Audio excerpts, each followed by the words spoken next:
أما بعد فأعوذ بالله من الشيطان الرجيم واتقوا فتنة لا تصيبن الذين ظلموا منكم خاصة واعلموا أن الله شديد العقاب صدق الله العظيم وقال نبينا صلى الله عليه وسلم يأتي على الناس زمان لا يبقى من الإسلام إلا اسمه ولا من القرآن إلا رسمه مساجدهم عامرة وهي خراب من الهدى علماؤهم شرار تحت أديم السماء الفتنة تبدأ فيهم وفيهم تعود او کما قال صلی اللہ علیہ وسلم۔ بزرگوں، دوستوں، بھائیوں، اللہ نے اس کائنات اور اس دنیا کی زندگی میں مجھے اور آپ کو کوئی چیز قیمتی، انمول، بے پناہ، قدر و قیمت والی چیز کوئی دی ہے تو وہ ہے ایمان کی نعمت، ایمان کی دولت۔ وہ ایمان پورے دین اور پورے اسلام کا خلاصہ ہے۔ اسی ایمان پر میری نماز بھی رکی ہوئی ہے، میری عبادات بھی رکی ہوئی ہیں، آپ کی قربانی اور زکوٰۃ اور حج، سارے عبادات کی قیمت اور اعتبار اللہ کے یہاں ایمان کے بعد ہے۔ اگر ایمان ویسا نہیں ہے جیسا اللہ رب العزت چاہتے ہیں، اللہ اور اس کے رسول کو ایک مطلوب ہے ایمان کی، ایک درجہ مطلوب ہے کہ ویسا ایمان چاہیے جیسا اللہ اور اس کے رسول چاہتے ہیں، تب جا کر ہماری عبادات کی وزن اور قیمت پیدا ہوتی جائے گی۔ اصل چیز ایمان کی حفاظت کا مسئلہ اس دور کے اندر بہت سلگتا ہے۔ دور دور تک کسی کو یہ فکر نظر نہیں آتی ہے، فکر کرتے ہوئے کسی کو ہم نہیں دیکھتے ہیں جسے اپنے ایمان کی حفاظت کی فکر ہو۔ ایمان کا لفظ ایک بہت بڑا لفظ ہے۔ ہم مدرسے کو جاتے تھے چھوٹے میں، مکتب میں، تو ہمیں سکھایا جاتا تھا کہ ایمان مجمل ہے، ایمان مفصل ہے۔ ایمان مجمل کا مطلب ہے کہ شارٹلی ایمان، کہ آمنت باللہ کما ہوا باسمائہ وصفاتہ، کہ میں اللہ پر ایمان لاتا ہوں جیسے اس کے نام ہیں، جیسے اس کے صفات ہیں، اور ٹوٹلی طور پر میں نے اس کے احکامات کو مان لیا ہے۔ یہ ایمان مجمل کہلاتا تھا۔ شارٹلی طور پر ایمان کے کچھ جملے جو ہماری زبان پر رٹائے جاتے تھے بچپن میں، وہ ہوتے تھے۔ دوسرے نمبر پر ایمان مفصل جسے کہتے ہیں، کہ جس کے اندر تھوڑا ڈیٹیلی طور پر، ڈیٹیلز کے ساتھ، جس میں ایمان کا مطلب بتایا گیا کہ میں اللہ پر ایمان لاتا ہوں، آمنت باللہ وملائکتہ، اس کے فرشتوں پر ایمان لاتا ہوں، وکتبہ، اور اس کی کتابوں پر ایمان لاتا ہوں، ورسلہ، اور اس کے رسولوں پر ایمان لاتا ہوں، والقدر خیرہ، اور جو تقدیر میرے حق میں اللہ نے لکھا ہے، چاہے اچھا فیصلہ لکھا ہو کہ برا فیصلہ لکھا ہو، اس پر بھی میرا ایمان ہے، والقدر خیرہ وشرہ والبعث بعد الموت، اور موت کے بعد دوبارہ اٹھائے جانے پر۔ اللہ اور اس کے رسول یہ چاہتے ہیں کہ ہم اس ایمان کو اپنے دلوں کے اندر اتاریں سمجھ بوجھ کے ساتھ، کہ اللہ کو کیسے مانا جائے، اس کے نام کیا ہیں، اس کے صفات کیا ہیں، اور رسول کا کیا مطلب ہے، نبی کا کیا مطلب ہے۔ سب سے آخر میں ہمارے نبی محمد رسول اللہ صلی اللہ علیہ وسلم آئے ہیں، تو ان کے بعد کوئی نبی آنے والا نہیں ہے، تو ان کو خاتم النبیین کہا گیا کہ نبی کو مانا جائے ہمارے نبی کو، تو خاتم النبیین کا کیا مطلب؟ پچھلے لوگ اپنے کو یہودی کہتے ہیں کہ ہم دین موسوی پر ہیں، اگرچہ کہ وہ عیسیٰ علیہ السلام کی تکفیر کرتے ہیں، نعوذ باللہ، محمد رسول اللہ صلی اللہ علیہ وسلم کو نہیں مانتے ہیں، لیکن ہمارا معاملہ کیا ہے؟ ہمارا معاملہ یہ ہے کہ حضرت آدم علیہ السلام سے لے کر حضرت محمد رسول اللہ صلی اللہ علیہ وسلم تک جتنے رسول بھیجے گئے ہیں، جتنے نبی بھیجے گئے ہیں، سب پر ایمان لائے جانے کے بعد آپ اور میں مسلمان کہلائیں گے۔ ان نبیوں میں سے کسی ایک کے بارے میں بھی ڈاؤٹ ہے یا ہمیں کراس کوسچن ہے تو ہم مسلمان کہلائے جانے کے قابل ہیں۔ ہم مسلمان ہی نہیں، عیسائی محمد رسول اللہ صلی اللہ علیہ وسلم کو نہیں مانتے، نبی نہیں مانتے ہیں، اپنے کو عیسائی کہتے کہ بھئی ہم آسمانی کتابوں کے ماننے والے ہیں، ہم بائبل پر ایمان لاتے ہیں اور اس پر عمل کرتے ہیں۔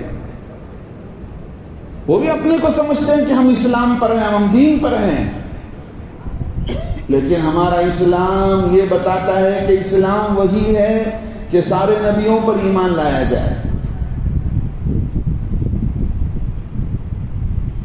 اور اللہ کی کتابیں کیا کیا ہیں، اللہ نے کتابیں کیا کیا اتاری ہیں، مشہور 4 کتابیں ہیں، اس کے علاوہ بھی اللہ نے کتابیں اتاری ہیں۔ تو مطلب یہ ہے کہ ایمان کو سمجھنا، ایمان کی تفصیلات کے ساتھ، ایمان سمجھنا، ایمان کے ایکسپلینیشن کے ساتھ، ڈیٹیلز کے ساتھ۔ سب سے آخر میں ہمارے نبی سے پہلے حضرت عیسیٰ علیہ السلام آئے۔ حضرت عیسیٰ علیہ السلام قیامت کے قریب اللہ رب العزت دوبارہ انہیں آسمانوں سے اتاریں گے۔ اس کا کیا مطلب ہے؟ نزول عیسیٰ کا کیا مطلب ہے؟ ان کو آسمانوں پر اٹھا لیا گیا، انہیں سولی نہیں دی گئی، قرآن کہتا ہے، اس کا کیا مطلب ہے؟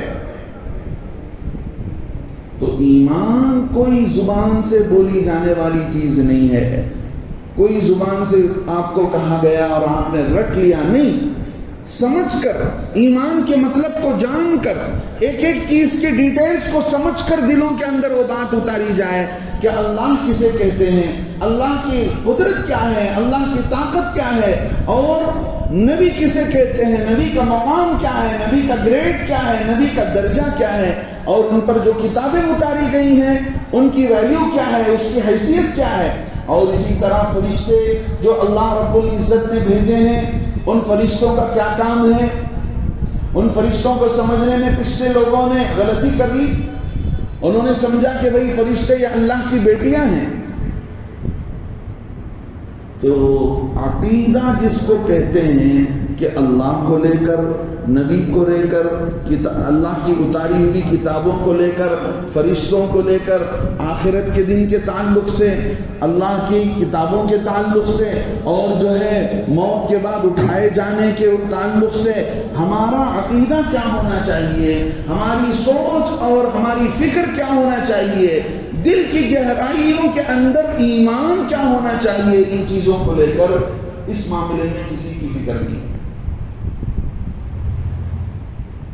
ہم مسلمان تو کہلاتے ہیں، معاف کیجئے گا، بیسیکلی طور پر اسلام کی پہچان جو مجھے اور آپ کو ہونی چاہیے، بنیاد، فنڈامنٹل جسے کہتے ہیں،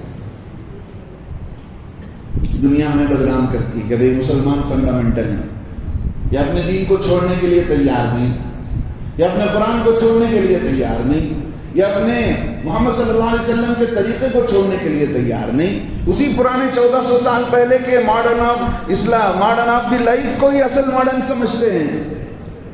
زمانہ بدل گیا، چیلنجز بدل گئے، حالات بدل گئے، دنیا کہاں سے کہاں پہنچ گئی، ابھی وہ پرانے اونٹوں کے زمانے میں نازل ہوئی کتاب اور قرآن کو لے کر سمجھتے ہیں کہ اسی میں کامیابی، یہ فنڈامنٹل ہے۔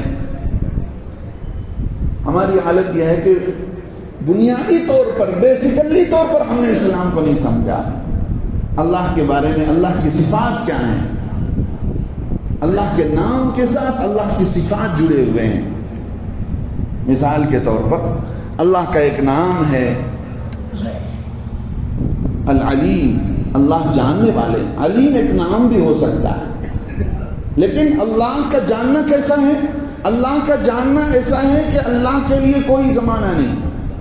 ہمارے لیے زمانے ہیں، ہمارے لیے پاسٹ ہے، ہمارے لیے فیوچر ہے، ہمارے لیے پریزنٹ ہے.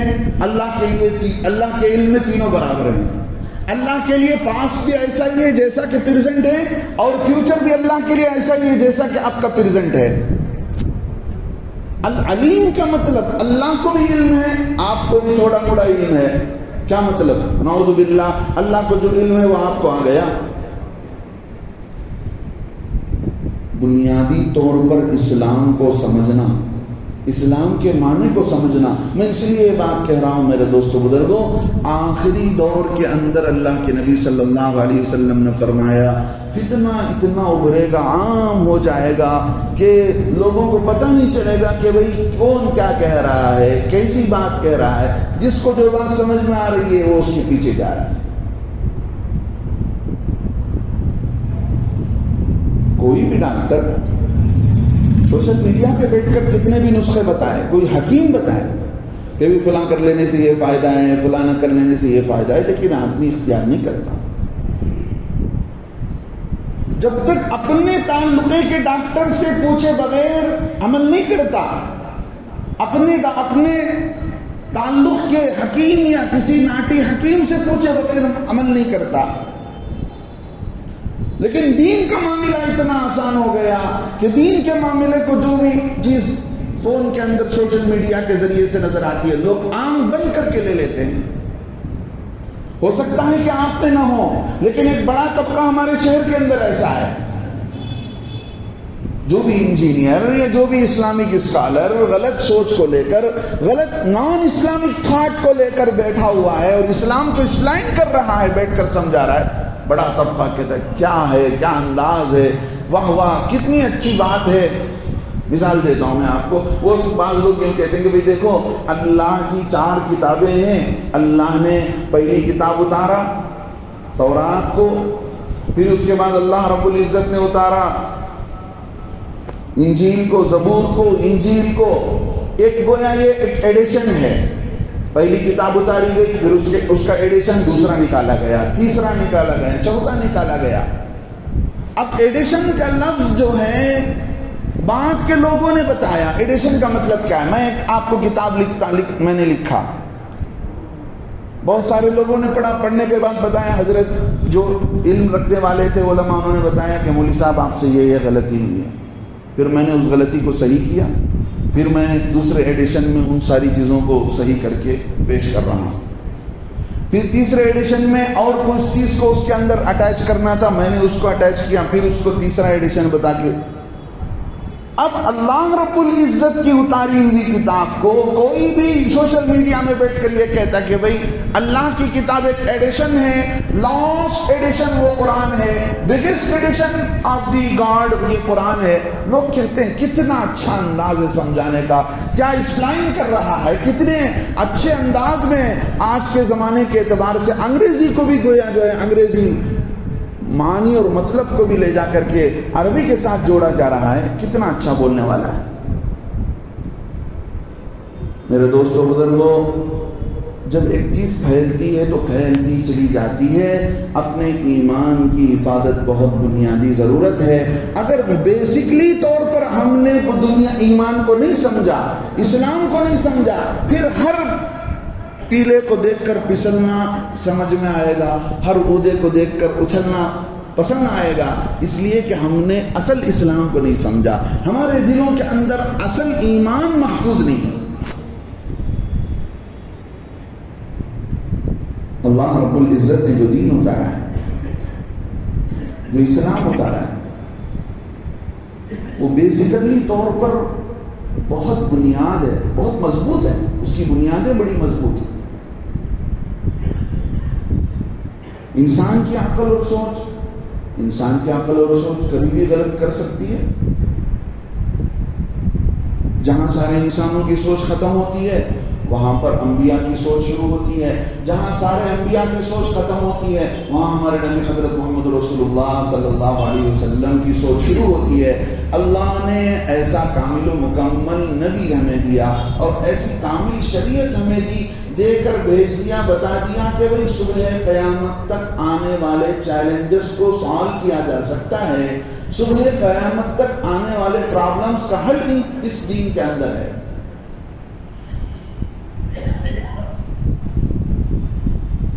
لیکن جو غلط علم رکھتے ہیں ان کے پیچھے اگر آپ چلیں گے تو آپ کے دل کے اندر صحیح معنوں میں ایمان کی کمزوری ہونے کی وجہ سے وہ بات اچھی نظر آئے.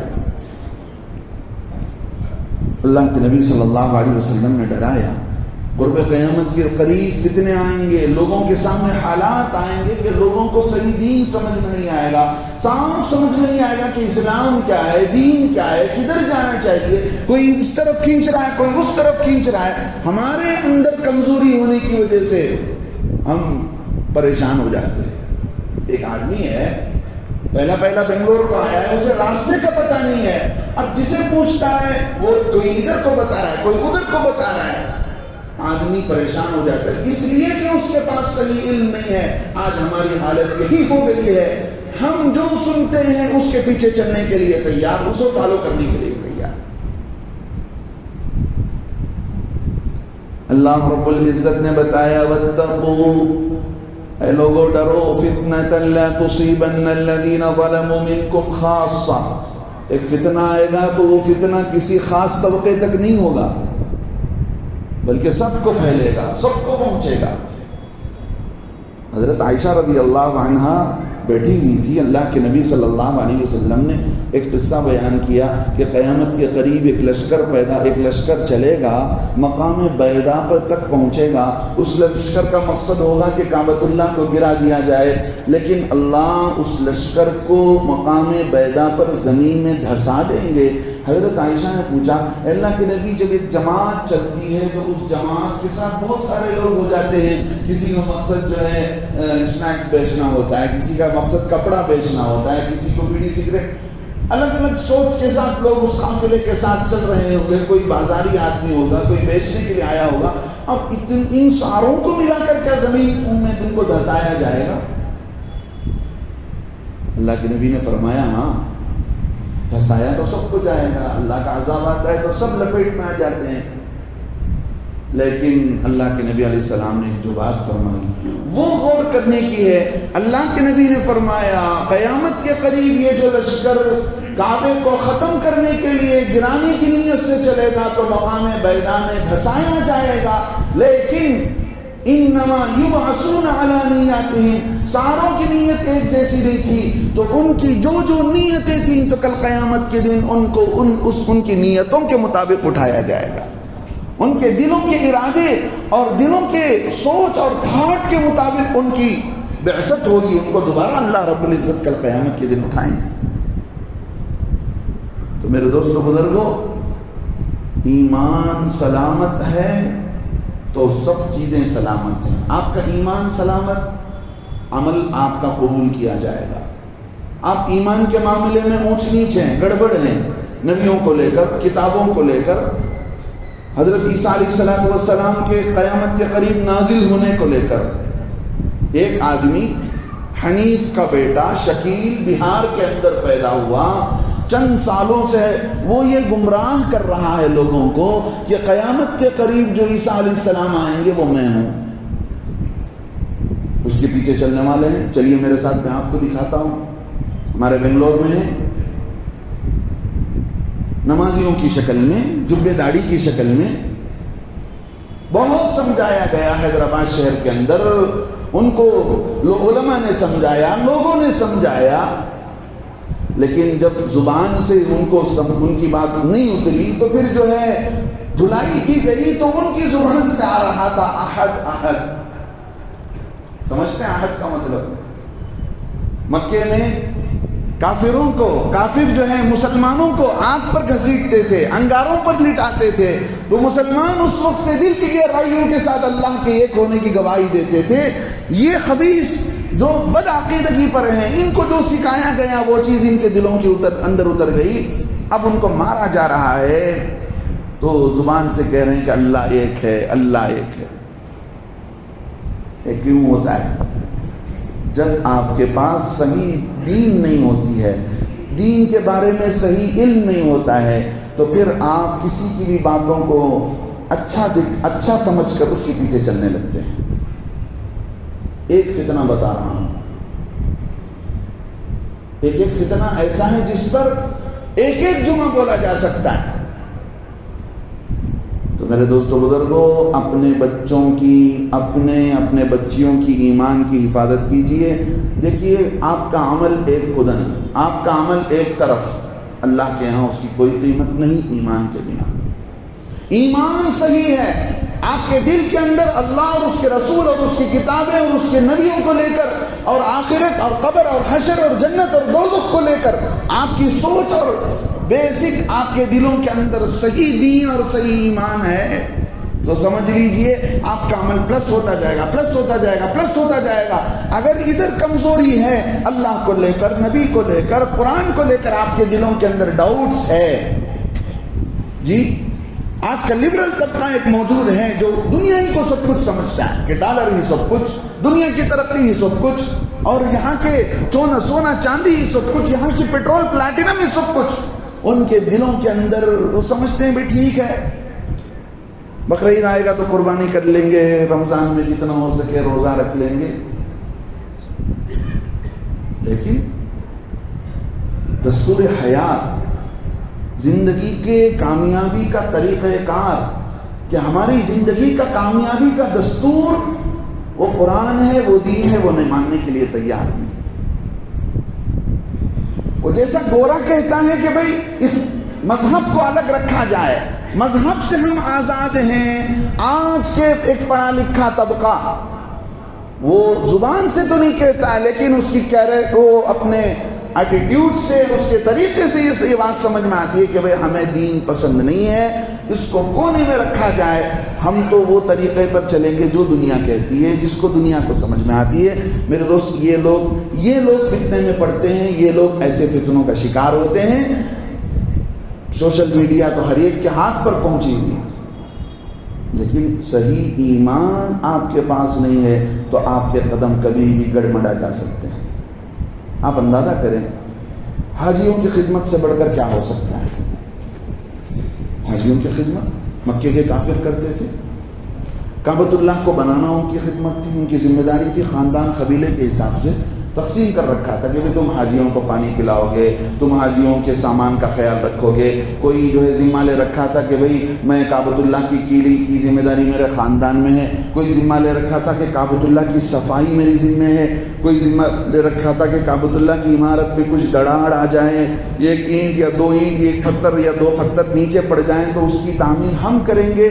اللہ نے قرآن کے اندر آیتیں اتار کر بتایا، اجعلتم سقایۃ الحاج وعمارۃ المسجد الحرام، کیا تم نے حاجیوں کو پانی پلانا اور مسجد کعبۃ اللہ کی تعمیر اور مرمت کرنا، کنسٹرکشن کرنے کو ایسا سمجھ لیا جیسا کہ محمد رسول اللہ صلی اللہ علیہ وسلم کے صحابہ اللہ پر ایمان لاتے ہیں، آخرت پر ایمان لاتے ہیں، اور جو ہے کمن آمن باللہ والیوم الآخر، اور اپنی جان و مال کو لے کر اللہ کے راستے میں جہاد کرتے ہیں، کیا تم ان کے برابر ہو جاؤ گے؟ میرے دوستو بزرگوں، سب سے بڑی ضرورت ایمان کو بچانے کی ہے۔ اس وقت اسکول کھل رہے ہیں، سب سے پہلے یہ سوچ لیجئے کہ آپ کے نور نظر آپ کے بچے کل قیامت کے دن جو آپ کے جنت کا بھی ذریعہ بن سکتے ہیں، دوزخ کو بھی لے جانے کا ذریعہ بن سکتے ہیں۔ آپ کس ماحول میں بچوں کو لے جا کر بٹھاتے ہیں؟ کیا آپ ایسے ماحول میں لے جا کر بٹھاتے ہیں جہاں یہی سمجھا جاتا ہے کہ بھئی جو ہے بیسٹ ایجوکیشن ہی سب کچھ ہے، جو ہے اچھی ڈگریاں ہی سب کچھ ہیں، اچھا کیریئر ہی سب کچھ ہے، اور جو ہے اسی میں ہماری کامیابی ہے، دنیا کے پیسے سے ہی سب کچھ مسئلہ حل ہونے والا ہے، جو غیروں کے نعرے ہیں؟ اگر ایسے ماحول کے بیچ میں بچوں کو لے جا کر چھوڑ رہے ہیں، پھر آپ کے بچوں کے ایمان کی حفاظت آپ بھول جائیں۔ حضرت شیخ الحدیث زکریا رحمۃ اللہ علیہ کو ایک عورت نے خط لکھا، بڑے بزرگ گزرے ہیں، حضرت شیخ الحدیث مولانا زکریا رحمۃ اللہ علیہ جن کی کتاب فضائل اعمال ہر مسجد میں پڑھی جاتی ہے، ان کو ایک خاتون نے خط لکھا، حضرت ہمارے محلے میں بچیاں بہت بے قابو ہیں، آپ مناسب سمجھ کر آپ مجھے اجازت دیں، تو میں بچیوں کا ایک مدرسہ شروع کرنا چاہتی ہوں۔ حضرت کو خط ملا، حضرت نے جواب لکھا کہ مناسب نہیں معلوم ہوتا، میں اس کو صحیح نہیں سمجھتا ہوں، یہ بات کہہ کر جواب لکھا، لیکن وہ خط اس خاتون کو نہیں ملا۔ اس خاتون نے مدرسہ شروع کر دیا۔ پھر جب اسے معلوم پڑا کہ بھئی حضرت نے منع کیا لیکن میں نے شروع کر دیا، پھر اس نے حضرت کو خط لکھا کہ حضرت بات آگے بڑھ گئی ہے، میں نے خط جو ہے آپ کا نہیں ملا تو میں نے مدرسہ شروع کر دیا تھا۔ تو حضرت شیخ الحدیث مولانا زکریا رحمۃ اللہ علیہ نے فرمایا کہ دیکھو، بے حجابی کے ساتھ، بے پردگی کے ساتھ کوئی تعلیم فائدہ مند نہیں ہو سکتی۔ حفاظ حدیثوں کے حافظ مدینے میں آپ جا کر دیکھیں، امام مالک رحمۃ اللہ علیہ اور صحابہ کے بیچ میں سوئے ہوئے ہیں حضرت شیخ الحدیث زکریا رحمۃ اللہ علیہ، فنا فی الدین، فنا فی اللہ کے نبی کی سنتوں کے عاشق۔ وہ لکھتے ہیں کہ بے پردگی کے ساتھ کوئی تعلیم فائدہ مند نہیں ہو سکتی۔ ہندوستان میں برٹش نے آ کر کیا کیا؟ لارڈ میکالے کا جو ایجوکیشن سسٹم تھا اس کو لا کر اس نے شروع کیا۔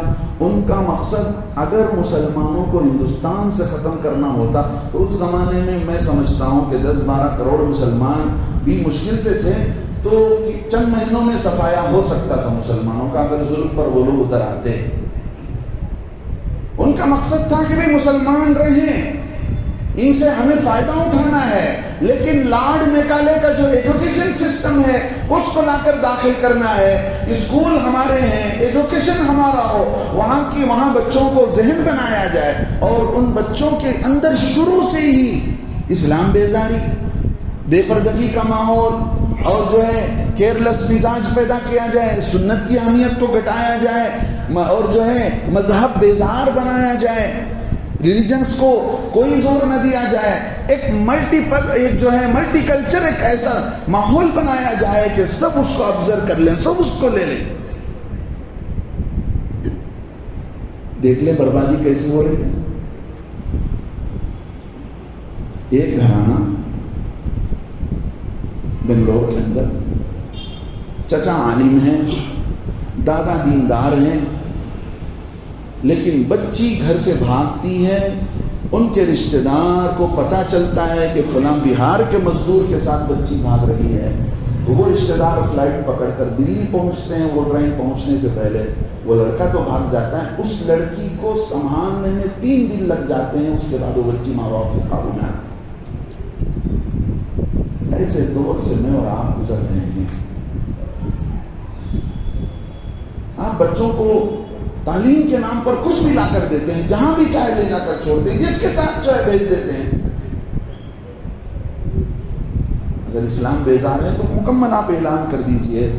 میں سمجھتا ہوں کہ ایسا تو کوئی نہیں ہے، بس لاپرواہی ہے، ہماری لاپرواہی یہ بچوں کے لیے ارتداد کا ذریعہ بن رہی ہے، بچے مرتد ہوتے جا رہے ہیں۔ یہی بے پردگی بے حیائی کا ذریعہ بن جاتی ہے۔ بے پردگی بے حیائی کو اٹیچمنٹ ہے، آپ بچے کو بے پردہ چھوڑیں وہ بے حیا ضرور بنے گی، آپ لکھ کر رکھ لیں۔ اور بے پردگی بے حیائی کو لے کر آتی ہے، اللہ کے نبی نے فرمایا اذا فاتک الحیا فاصنع ما شئت، بے حیا باش ہر چخائی کن، اگر تیرے اندر حیا اور شرم نہیں ہے تو جو بھی چاہے کر لے۔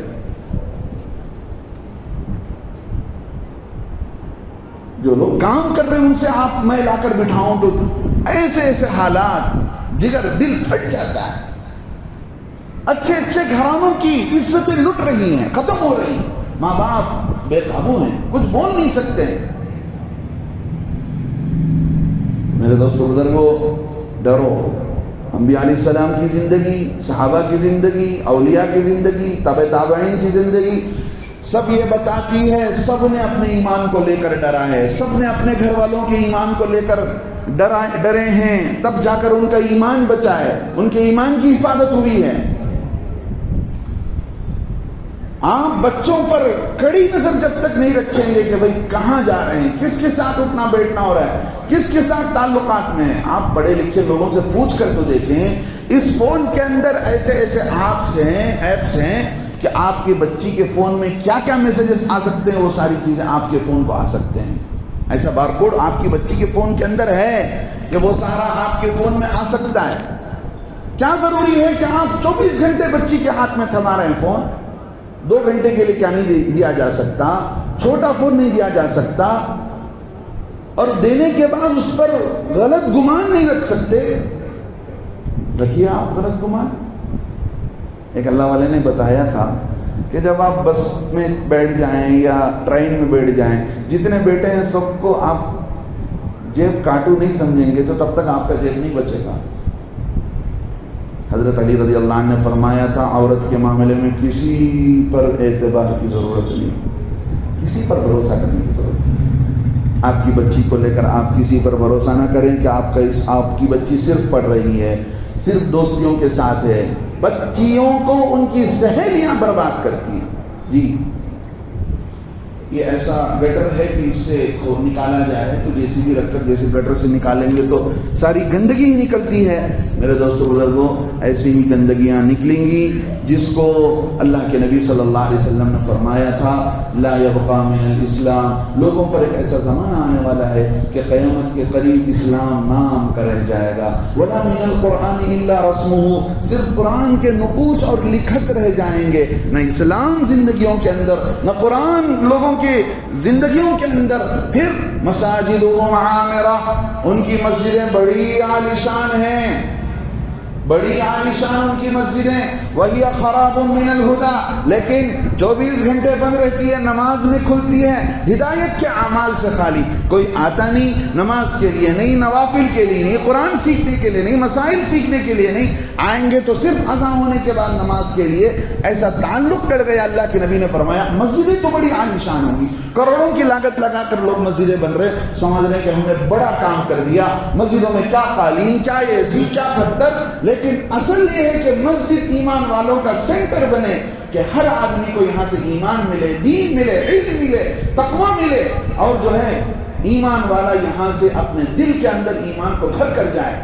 یہ ماحول ختم ہوتا جا رہا ہے. اللہ کے نبی نے فرمایا پھر اسی زمانے میں یہ ہوگا کہ جاننے والے اس زمانے کے وہی سب سے بڑے فتنہ کرنے والے ہوں گے، انہی سے فتنہ شروع ہوگا، انہی میں فتنہ ختم ہوگا. میرے دوستو بزرگوں، بچوں کو سکھائیے، اندر گھول کر پلائیے ایمان کو، دین کو. حضرت مولانا الیاس رحمۃ اللہ علیہ فرماتے تھے بچہ جیسے اٹھتے بیٹھتے ماں باپ کو دیکھتا ہے، زبان اس کی نہیں چلتی، دیکھتے ہوئے سمجھتا ہے کہ یہ کام ایسا کرنا چاہیے، ایسا چلنا چاہیے، ایسا سونا چاہیے. ماں باپ کو دیکھ کر سیکھ رہا ہے. کہتے تھے کہ اسی بچپن میں ماں باپ کو دیکھ کر جیسے نیچر طور پر بچہ سیکھتا ہے، ایسے ہی اس کے اندر نیچری کے طور پر اس کے اندر ایمان کو اتارو، اسلام کو اتارو، دین کو اتارو. بچے کے دلوں کے رگ رگ میں ایمان اور دین اتر جائے تاکہ بڑا ہو کر اس کا پھسلنا مشکل ہو جائے. ایک اللہ والے نے بڑی عجیب مثال دی، وہ مثال میں بتا کر اپنی بات کو ختم کروں. کہتے ہیں کہ پہلے ریکارڈنگ ہوتی ہے، بعد میں پلےئنگ ہوتی ہے. آپ کسی بھی چیز کو بتانا ہے لوگوں کو، آپ ریکارڈ کرتے ہیں، جمع کرتے ہیں، بعد میں اندر جو چیز جمع ہوتی ہے، ریکارڈ ہوتی ہے، وہی چیز پلےئنگ ہوتی ہے، اس کو پلے کیا جاتا ہے. آپ کے بچوں کے اندر ایمان کو ریکارڈ کیجئے، جمع کیجئے، دلوں کے اندر بھریے. تعلیم الاسلام حضرت مولانا مفتی کفایت اللہ صاحب رحمۃ اللہ علیہ ہندوستان کے مفتی اعظم گزرے ہیں. آج سے 60-70 سال پہلے انہوں نے بہترین کتاب لکھی ہے. اس میں عقائد ہیں کہ ایمان کے متعلق عقائد ہیں، اسلام ہیں، اسلام کے تعلق سے ارکان ہیں. نماز کو سمجھایا ہے، زکوٰۃ کو سمجھایا ہے، حج کو سمجھایا ہے. ہمارے بیسیکلی طور پر ہمیں جو سوچ ہونی چاہیے ایمان اور دین کو لے کر، وہ چیز اس کو 4 پارٹ میں سوال جواب کے انداز میں اس کو جو ہے اس کے اندر بتایا گیا ہے. میں گزارش کروں گا ہر ایمان والوں سے کم از کم اپنے گھر میں روزانہ، جن گھروں کے اندر تعلیم ہوتی ہے بہت اچھی بات ہے، اس کے ساتھ بھی یا اس کے بغیر کم از کم اس کتاب کو تو شروع کریں جہاں پر سوال جواب کے انداز میں. پہلا سوال ہے، سوال تم کون ہو؟ اس میں جواب ہے کہ ہم مسلمان ہیں. بچے کو یہ نہیں بتایا جا رہا ہے کہ بھئی تم زید ہو، تم ابو بکر ہو، تم عمر ہو۔ پھر دوسرا سوال ہے کہ مسلمان ہونے کا مطلب کیا ہے؟ یہ بیسیکلی طور پر بچوں کو سکھایا جائے، دلوں کے اندر اتارا جائے میرے دوستو بزرگوں، اس لیے کہ جو ریکارڈ ہوگا آگے چل کر وہی پلے ہوگا۔ میں اللہ سے دعا کرتا ہوں اللہ یہ ماحول ہمارے گھروں کے اندر نصیب فرمائے۔ پھر کہیں ایسا نہ ہو کہ ہماری سستی غفلت، ہم کماتے دھماتے رہ گئے، بعد میں ہمیں افسوس کرنا پڑے۔ آپ اندازہ کر کے دیکھیں، جس بچی کا چچا عالم دین ہو سکتا ہے، دادا دیندار ہو سکتا ہے، ایسے گھروں کے اندر کے ماحول پچھلے زمانوں میں بڑے بوڑھے جو بیٹے ہیں ان سے پوچھنا ہے، پچھلے زمانوں میں غیر کے گھر سے بھی کسی بچی کو بھاگنے کی ہمت نہیں ہوتی تھی، ان کے اندر بھی اتنا شرم حیا اور پہننے اوڑھنے کا جو ہے پرانا کلچر تھا۔ اللہ معاف فرمائے، آج ایسی آزادی ہو گئی ہے جس کی ہم سوچ بھی نہیں سکتے کہ کہاں تک چیز پہنچی ہوئی ہے، اور اس کا تدارک یہی ہے، اس کا جو ہے آپ اس سے بچنے کا راستہ یہی ہے کہ ہم صحیح چیز بچوں کے سامنے پیش کریں، ان کو دین بتائیں، تو تب جا کر ہمارے بچے بھلے اسکول میں پڑھ کر بے دینی کے ماحول میں پڑھ کر بھی آئیں، لیکن ان کے دلوں کو زمزم سے دھویا جا سکتا ہے ان کتابوں کے ذریعے، ایمان کی باتوں کے ذریعے سے۔ اللہ سے دعا ہے اللہ تعالی ہمیں صحیح سمجھ کی توفیق نصیب فرمائے، جو کہا گیا سنا گیا اللہ عمل کی توفیق ہمیں بار بار مالا مال فرمائے۔ آمین وآخر دعوانا الحمدللہ رب العالمین۔